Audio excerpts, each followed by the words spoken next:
Hello दोस्तों, स्वागत है आपका इस यूट्यूब चैनल पे। तो दोस्तों, हम लोग इस वीडियो में जो देखेंगे वो होगा आपका क्लास ट्वेल्थ। ठीक है, क्लास ट्वेल्थ का हिस्ट्री,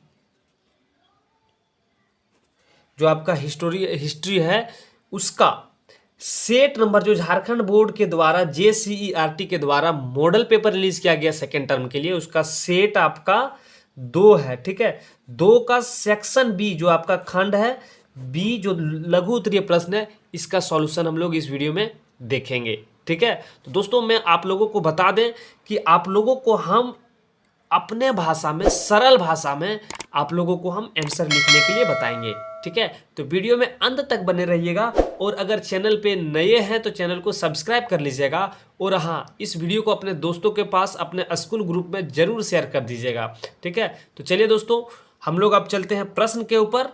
ठीक है, और इसका सॉल्यूशन कैसे लिखेंगे वो भी हम आप लोग को बताएंगे।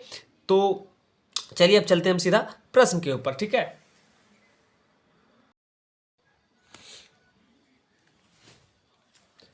तो देखिए क्वेश्चन नंबर 8 देखते हैं हम लोग। 8 दिया हुआ है कि दीन ये इलाही से आप क्या समझते हैं। तो दीन ये इलाही से आप क्या समझते हैं, तो यहाँ पे दिया हुआ देखिए हम लिख रखे हैं। यहाँ पे आप इस प्रकार से आंसर लिख सकते हैं कि दीन ये इलाही अकबर द्वारा चलाया गया एक धर्म था। जब वह सत्य की खोज करते करते उसने पाया कि सभी धर्म में अच्छाई है, मगर कोई भी धर्म संपूर्ण नहीं है। जब दीन ये मतलब कि अकबर द्वारा सत्य की खोज कर रहे थे, तो उस बीच में उसने पाया कि सभी धर्म को जब उसने देखा तो पता चला कि सभी धर्म अच्छा है लेकिन संपूर्ण नहीं है। अतः उसने 1518 ईस्वी में स्वयं का एक धर्म दीन ये इलाही चलाया, और खुद का एक धर्म उसने चलाया दीन ये इलाही। उस धर्म को स्वीकार करने वाला एकमात्र हिंदू बीरबल था। ठीक है, बीरबल ही एकमात्र हिंदू था जो उस धर्म को स्वीकार किया। ठीक है, तो ये क्वेश्चन नंबर 8 हम लोग देख लिए। आप इस प्रकार से आंसर लिख सकते हैं। चलिए हम लोग क्वेश्चन नंबर 9 देखते हैं। ठीक है, 9 जैसे कि आप देख पा रहे होंगे यहाँ पे क्या है कि संथाल और पहाड़ियों के बीच लड़ाई हल और कुदाल के बीच लड़ाई थी, सिद्ध कीजिए। हम लोगों को प्रूफ करना है। तो देखिए, ये दोनों जनजाति ही थे। ये जो भी संथाल और पहाड़ी जो थे, ये दोनों जनजाति ही थे। दोनों झूम खेती ही करते थे और दोनों झूम की खेती करते थे। लेकिन फ़र्क इतना था कि पहाड़िया खेती के लिए कुदाल का प्रयोग करते थे, जबकि संथाल हलों का प्रयोग करता था। ये खेती के लिए कुदाल का प्रयोग करते थे, वो हल का प्रयोग करता था। ठीक है, संथाल और पहाड़ियों के बीच संघर्ष काफ़ी समय तक चला और संघर्ष में पहाड़ियों को पीछे हटना पड़ा। और ये दोनों के बीच, दोनों जो जनजाति थे, ये दोनों के बीच में लड़ाई संघर्ष बहुत देर तक चला। काफ़ी समय के बाद संथाल का विजय हुआ और पहाड़ियों को पीछे हटना पड़ा। ठीक है, तो आप इस प्रकार से चाहे तो आंसर आप लिख सकते हैं। चलिए हम लोग प्रश्न संख्या 10 की ओर बढ़ते हैं। प्रश्न संख्या 10 में है कि लॉर्ड डलहौजी की राज्य अपहरण नीति क्या थी। तो लॉर्ड डलहौजी की राज्य अपहरण नीति क्या थी, तो देखिए यहाँ पे है कि आप इस प्रकार से आंसर लिखेंगे कि लॉर्ड डलहौजी की राज्य अपहरण इस प्रकार था कि वह इस नीति के अंतर्गत उसने यह निर्णय लिया कि जिन भारतीय शासकों ने कंपनी के साथ मित्रता की है, अथवा जिन शासकों के राज्य ब्रिटिश सरकार के अधीन है, ठीक है, और इन शासकों के यदि कोई पुत्र नहीं है, तो वह बिना अंग्रेजी हुकूमत की आज्ञा के किसी को गोद नहीं ले सकता। ठीक है, देखिए डलहौजी का क्या था कि लॉर्ड डलहौजी के अनुसार अपहरण नीति ये था कि जो भारतीय शासक ब्रिटिश हुकूमत के अंडर में है, उनके अधीन में है, अगर उनके पास कोई वंश के लिए कोई पुत्र नहीं है, ठीक है, तो पुत्र नहीं है तो दूसरे का पुत्र वो गोद ले लेते थे, लेकिन वो बंद कर दिया, वो नहीं ले सकते हैं। अगर लेना चाहते तो ब्रिटिश हुकूमत को, अंग्रेजी हुकूमत को आपको आज्ञा लेना पड़ेगा। ठीक है, तो वही यहाँ पे लॉर्ड डलहौजी ने मतलब कि अपहरण नीति अपनाई। तो यहाँ पे आगे देखिए क्या कहता है, हुकूमत का आज्ञा किसी को गोद नहीं ले सकते हैं।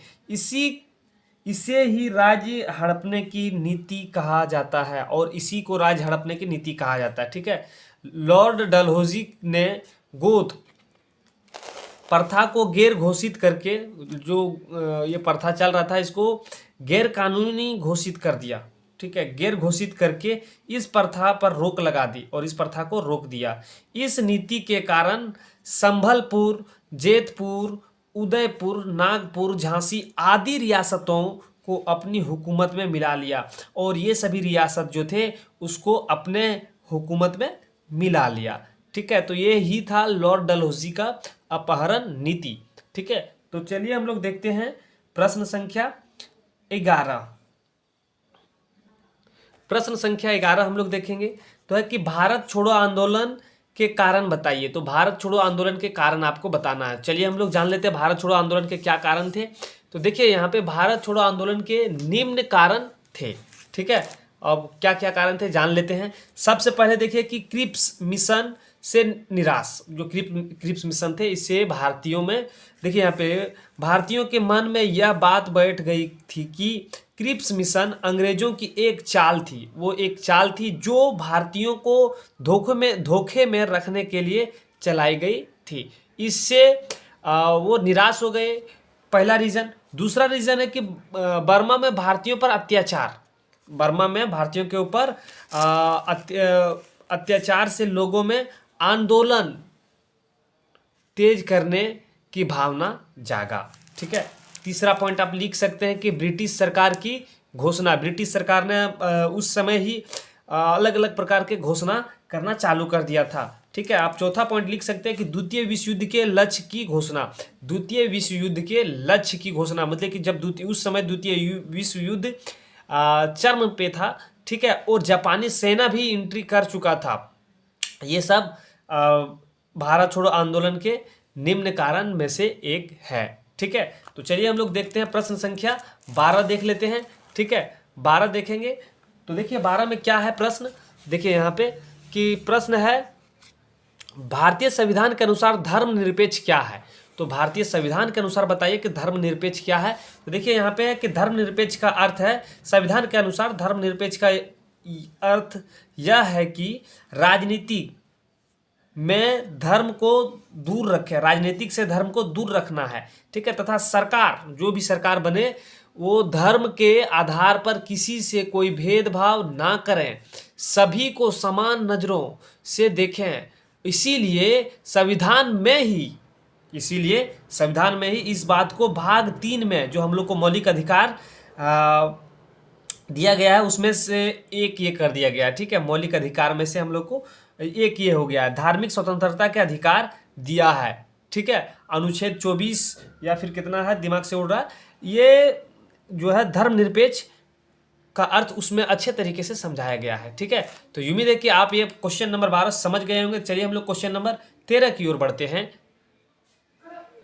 देखिए 13 क्या है कि 13 में दिया हुआ कि मुगल, देखिए यहाँ पे प्रश्न है कि मुगल मनसबदारी व्यवस्था से आप क्या समझते हैं। समझिए मुगल मनसबदारी व्यवस्था क्या है, लिख के हम आप लोग को बता रहे हैं। आप इस प्रकार से आप आंसर लिख सकते हैं।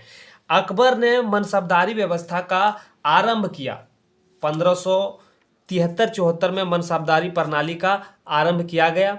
ठीक है, मनसबदारी को 2 पद, मनसबदार जो थे उसको 2 पद में विभाजित कर दिया गया था। पहला था जात एवं दूसरा था सवार प्रदान किए गए थे। ठीक है, 2 भागों में बांट के कर दिया गया था। ठीक है, अब जात किसे कहते हैं समझिए।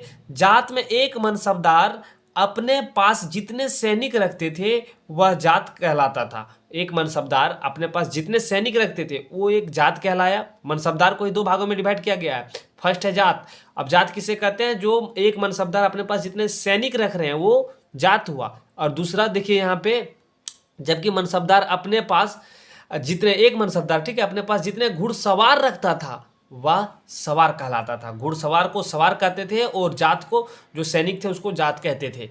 ठीक है, तो उम्मीद है कि आप इस प्रश्न को समझ गए होंगे और इसका आंसर भी आपको आसान भाषा में दिए हैं। उम्मीद है कि आपको अच्छा लगा होगा। अगर आपको अच्छा लगा तो वीडियो को लाइक कर दीजिए और अगर चैनल पे आप नए हैं तो चैनल को सब्सक्राइब कर दीजिए। चलिए हम लोग देखते हैं प्रश्न संख्या सेक्शन जो आपका बी है, लघु उत्तरीय प्रश्न, इसका लास्ट प्रश्न। ठीक है, यहाँ पे 1857 ईस्वी की क्रांति से संबंधित 3 प्रमुख केंद्र तथा वहाँ के नेतृत्वकर्ता का नाम लिखे थे। नेतृत्वकर्ता का नाम लिखना है आपको, तो चलिए हम लोग लिख लेते हैं। इस प्रकार से आप चाहे तो आंसर लिख सकते हैं, ठीक है। देखिए 1857 ईस्वी की क्रांति से संबंधित 3 प्रमुख केंद्र जो है आप इस प्रकार से लिख सकते हैं। दिल्ली, फर्स्ट में दिल्ली है, इसका नेतृत्वकर्ता बहादुर शाह जफर थे, ठीक है। दूसरा कानपुर है, जो इनके नेतृत्वकर्ता नाना साहब थे। और तीसरा अवध, जिनके नेतृत्व में ये नेतृत्वकर्ता थे बेगम हजरत महल थी, ठीक है। और आप बिहार में जो 1857 की क्रांति का जो नेतृत्व कर रहा था वो कुंवर सिंह थे, ठीक है, कुंवर सिंह। आप इस प्रकार से आंसर लिख सकते हैं, ठीक है। तो उम्मीद है कि आप ये भी प्रश्न, जो प्रश्न संख्या आपका 14 है, आप लिख लिए होंगे, ठीक है। तो चलिए हम लोग देखते हैं नेक्स्ट प्रश्न। चलिए हम लोग यहीं पे सेक्शन बी को यहीं पे समाप्त करते हैं। सेक्शन सी हम लोग जो है आपका दीर्घ उत्तरीय प्रश्न अलग वीडियो में लेके आएंगे, ठीक है, क्योंकि अलग अलग पार्ट बना देंगे तो आप भी अच्छे तरीके से पढ़ पाएंगे, ठीक है। तो चलिए हम लोग वीडियो को यहीं पे आप समाप्त कर देंगे। उससे पहले दोस्तों, अगर आप चैनल पे नए हैं तो चैनल को सब्सक्राइब कर लीजिए, साथ में बेल आइकन को जरूर दबा के रखिएगा ताकि आने वाले वीडियो का नोटिफिकेशन आपको मिल सके, ठीक है। चलिए वीडियो को हम यहीं पर समाप्त कर देते हैं। जय हिंद।